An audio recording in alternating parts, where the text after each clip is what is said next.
Siyempre, tatanungin ninyo kung kaya ba siya linisin ng tire foam cleaner natin, yung part ng motor natin ito. Let's gonna try. So yun guys, try natin.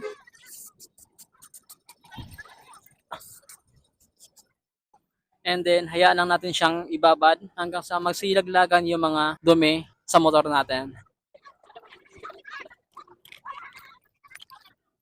So as you can see guys, dandahan nagsilaglagan yung mga dumi niya guys. Kagaya ng lagi natin sinasabi, kung nagmamadali ka or sa trabaho, much better na after natin siya ibabad ng ilang minuto, mas maganda kung punasan natin siya para mabilis matuyo and mabilis matanggal yung dumi na to. Tignan natin na maayos. O di ba? Tingnan yung basahan natin guys, kung gaano siya kadumi. Effortless siya i-apply, kailangan mo lang siya isprihan, mga ilang segundo pwede na natin siya punasan.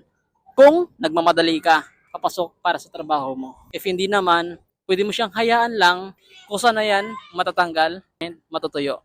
Yun lang guys, ganun lang siya kadali paano i-apply ang product to. Kung gusto niyo pala ng ganitong product guys, ilalagay ko na lang to sa yellow basket natin. That's all. Thank you for watching.